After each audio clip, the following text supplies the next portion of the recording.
Hello everyone. आज की इस वीडियो में हम डिस्कस करने वाले हैं मिड टर्म एग्ज़ाम के ऊपर। ठीक है, आपके मिड टर्म एग्ज़ाम जो हैं वो बहुत ही जल्दी शुरू होने वाले हैं सितंबर मंथ में। तो इसकी तैयारी कैसे करनी है, किन चीज़ों का ध्यान रखना है और ये खतरे की घंटी कैसे हो सकती है हमारे लिए, इसको भी समझेंगे। देखिए, कुछ बच्चों ने कमेंट किया था और मैसेज किया था इंस्टाग्राम वगैरह पे कि उनको ये नहीं पता लग पा रहा है कि सिलेबस में कौन कौन से चैप्टर आ रहे हैं। बात कर रहा हूँ यहाँ पे मैं सीबीएसई की। ठीक है, सीबीएसई का जो मिड टर्म का एग्ज़ाम होगा उसमें कौन कौन से चैप्टर आ रहे हैं उसमें कन्फ्यूज़न है, क्योंकि कोई कह रहा है कि 8 चैप्टर आएंगे, कोई कह रहा है 7 चैप्टर आएंगे, तो ऐसा कन्फ्यूज़न रहता है। तो यहाँ पे मैंने जो सिलेबस लिया है वो एडुडेल से लिया है, जो कि एडुडेल की वेबसाइट पे होता है। ठीक है, यही चैप्टर आपके मिड टर्म एग्जाम में आएंगे अगर आप सीबीएसई बोर्ड से हो। अगर आप किसी दूसरे बोर्ड से हो तो हो सकता है कि वहाँ पे चैप्टर कम ज़्यादा हो या ज़्यादा आ रहे हो या फिर कम आ रहे हो। ठीक है, लेकिन सीबीएसई में यही चैप्टर आएंगे, तो आपको इसकी तैयारी करनी है। और ये जो अपकमिंग एग्जाम है आपके, ये 2025 मिड टर्म की बात कर रहा हूँ मैं। मिड टर्म के बाद फिर आपके प्री बोर्ड, बोर्ड वगैरह भी आते हैं। तो ये हमारे एक तरह से पहला एग्जाम है। बहुत ध्यान से आपको देखना है इसको, वीडियो को, और अच्छे से तैयारी करनी है। ठीक है, एक बार मैं आपको सिलेबस बता देता हूँ पहले कि कितना चैप्टर आने वाला है हमारा, कौन कौन से चैप्टर आने वाले हैं उसको देख लेते हैं। ठीक है, मिड टर्म के लिए देखिए, और नोट्स वगैरह आपको हमारी वेबसाइट पे मिल जाएंगे। आप गूगल पे जाके eklavyastudypoint.com में जाके अपनी क्लास में जाके वहाँ पे पीडीएफ का ऑप्शन भी होता है, पीडीएफ जाके डाउनलोड कर सकते हो, या फिर आप पढ़ना चाहो तो यहाँ पे सारे नोट्स अवेलेबल है, आप इसको भी पढ़ सकते हो। तो चलिए यहाँ पे बात कर लेते हैं सिलेबस की। देखिए, क्लास 12th की बात कर रहा हूँ यहाँ पे मैं, 11th के लिए अलग से वीडियो बनाऊंगा। ठीक है, क्लास 12th में मिड टर्म में अगर हम बात करते हैं हिस्ट्री सब्जेक्ट की, तो इसमें जो हमारी बुक 1 है, ठीक है, ये हमारी बुक 1 है, इसके चारों चैप्टर आ रहे हैं।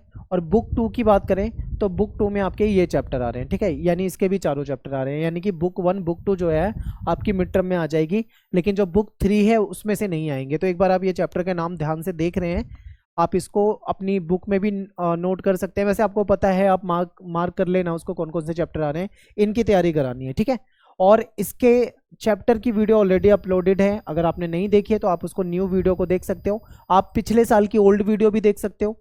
ठीक है, क्योंकि सिलेबस जो लास्ट ईयर था वही इस साल भी है, सिलेबस चेंज नहीं हुआ। तो पिछले साल की वीडियो देख रहे हो तो वो भी देख सकते हो, और इस साल की देख रहे हो तो वो भी देख सकते हो। सब जगह एक ही चीज़ बता रखी है। ठीक है, तो ये देख लिए। आगे चलते हैं, दूसरा सब्जेक्ट हमारा पॉलिटिकल साइंस है। पोल साइंस की अगर हम बात करें तो इसमें आपकी जो बुक 1 है, ठीक है, वर्ल्ड वाली जो बुक है, इसमें आपकी कंप्लीट बुक आएगी। चैप्टर 1 2 3 4 5 6 7, ये सातों चैप्टर आ रहे हैं। ठीक है, और जो ओल्ड एनसीईआरटी होती थी पहले, इसमें 9 चैप्टर होते थे। 2 चैप्टर तो आपको पहले ही डिलीट हो चुके हैं, तो उन 2 चैप्टर को तो नहीं पढ़ना है आपको पेपर के लिए। ठीक है, ये सातों चैप्टर पढ़ने हैं, इसकी वीडियो ऑलरेडी बना रखी है, आपको जाके अच्छे तरीके से प्लेलिस्ट में जाके देखना है, उसकी तैयारी करनी है। ठीक है, फिर इसके बाद अगर बात करूं मैं बुक 2 की, कि बुक 2 में कौन से चैप्टर आ रहे हैं, तो इसमें चैप्टर 1 और चैप्टर 2 आ रहे हैं, यानी 2 चैप्टर बताए जा रहे हैं कि इसमें से आएंगे। तो आप इसकी तैयारी कर सकते हैं, इसके भी हमने वीडियोस बना रखे हैं। तीसरा सब्जेक्ट ज्योग्राफी की अगर हम बात करें तो ज्योग्राफी में आपकी जो बुक 1 है, मान लीजिए आपकी ये बुक 1 है और ये आपकी बुक 2 है। ठीक है, तो देखिए, इसमें आपका ये चैप्टर आएगा। ठीक है, मानव भूगोल प्रकृति विषय क्षेत्र करा दिया है हमने। जनसंख्या वाला चैप्टर जो है ये भी करा दिया है। मानव विकास वाला चैप्टर भी करा दिया है। प्राथमिक और द्वितीय क्रियाएं भी करा दिया है। ये सब की वीडियो अवेलेबल है, आप उस वीडियो को अच्छे तरीके से देखिए। बुक 2 की बात करें तो यहाँ पे आपका जनसंख्या वितरण वाला जो पहला चैप्टर है ये भी आ रहा है। मानव बस्ती करा दिया है, फिर भू संसाधन कृषि करा दिया, जल संसाधन करा दिया। ठीक है, ये चैप्टर आ रहे हैं। तो अगर कोई चैप्टर बच भी रहा होगा तो उसको भी हम आपके एग्जाम से काफ़ी पहले करा देंगे। तो चैप्टर तो हम करा चुके हैं, चैप्टर को आप अच्छे तरीके से देखिए। इसके बाद आपके इंपॉर्टेंट क्वेश्चन की जो सीरीज आएगी वहाँ पे आपको इंपॉर्टेंट क्वेश्चन आंसर करा दिए जाएंगे, उसको भी बहुत ध्यान से देखना है। फिर बात कर लेते हैं यहाँ पे सोशियोलॉजी की। ठीक है, समाजशास्त्र। समाजशास्त्र में देखो, ये आपकी बुक है, ये पहला चैप्टर तो आपका वैसे भी नहीं आता है। ठीक है, नॉलेज के लिए पढ़ना चाहते हो तो पढ़ सकते हो, पेपर में ये आता नहीं है। यहाँ पे ये वाला चैप्टर आएगा आपका भारतीय समाज में जनसांख्यिकी संरचना। फिर सामाजिक संस्थाएं वाला चैप्टर आता है।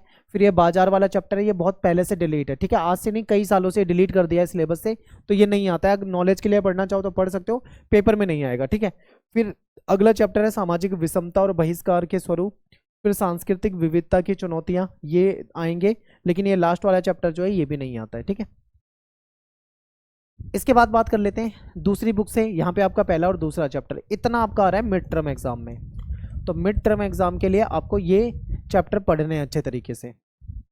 आप अपनी किताब में निशान लगा सकते हैं कि ये चैप्टर आ रहे हैं। ठीक है, हिंदी के सिलेबस की बात करें यहाँ पे अगर मैं हिंदी इलेक्टिव की बात कर रहा हूँ, कोर की बात नहीं कर रहा, ठीक है। हिंदी इलेक्टिव में आपका देखो क्या क्या आएगा मिड टर्म में, ये सब आ रहा है। यानी ये देवसेना के गीत, कार्नेलिया के गीत, सरोज स्मृति हो जाएगा, ये दीप अकेला, मैंने देखा एक बूंद, ठीक है। ये तो आपका आधुनिक काव्य खंड में से हो जाएगा। इसके बाद अगर हम प्राचीन की बात करते हैं तो फिर तुलसीदास का जो राम भरत प्रेम जो है, ये मलिक मोहम्मद जायसी का 12 मासा जो हो गया, ठीक है।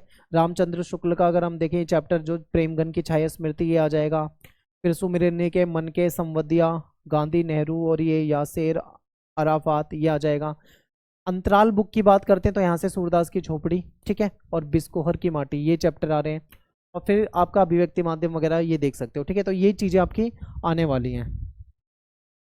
फिजिकल एजुकेशन की बात करें तो टोटल 10 चैप्टर है, ठीक है। इसमें से 5 चैप्टर आपके मिड टर्म में आते हैं। तो ये शुरू के 5 चैप्टर जो है, पांचों चैप्टर आ रहे हैं। वीडियो ऑलरेडी बनाई हुई है, अपलोडेड है, तो आप उसको देख सकते हैं, समझ सकते हैं। इकोनॉमिक्स में देखिए, एक बार ध्यान से देखिए, ये चैप्टर आ रहे हैं, बना दिया है लगभग लगभग। अगर कोई सा चैप्टर बच गया होगा, अभी नहीं हुआ होगा, तो वो भी बहुत जल्दी बना दिया जाएगा। यानी कि मिड टर्म का अगर हम सिलेबस की बात करें तो लगभग लगभग हमने करा दिया है, सारे चैप्टर करा दिए हैं। अगर कोई चैप्टर बच गया है तो वो 2 से 4 दिन के अंदर अंदर वो भी हो जाएगा पूरा, ठीक है, अगर बच गया होगा तो। बाकी आपको तैयारी कैसे करनी है, सबसे पहले आपको ये जितनी भी वीडियोस है सब्जेक्ट वाइज, सारी वीडियोस को देखना है, ठीक है। जो जो चैप्टर आपके मिड टर्म एग्जाम में आ रहे हैं वो सारे चैप्टर आपको अच्छे तरीके से देखना है और उसकी तैयारी करनी है। चैप्टर को 2-2 3-3 बार वीडियो को देखो, समझ लो अच्छे तरीके से। इसके बाद इंपॉर्टेंट क्वेश्चन की सीरीज आएगी जिसमें आपके इंपॉर्टेंट क्वेश्चन कराए जाएंगे, ठीक है। चैप्टर वाइज उसमें इंपॉर्टेंट क्वेश्चन आपको मिल जाएंगे, तो वो वीडियो देखोगे तो आपके पेपर की तैयारी वहां से हो जाएगी। कैसा पेपर आता है मिड टर्म का वो भी मैं आपको, कहोगे कमेंट करके बता दो मुझे, तो मैं आपको मिड टर्म का कैसा पेपर आता है वो भी एक अलग से वीडियो बना के बता सकता हूँ, आप उसको देख लोगे, ठीक है। मैं लास्ट ईयर का कोई पेपर अपलोड कर दूंगा तो वहाँ पे समझा दूंगा कि इस तरीके का पैटर्न का आपका पेपर आता है, तो वैसा ही आप देखकर अंदाजा लगा लोगे, ठीक है।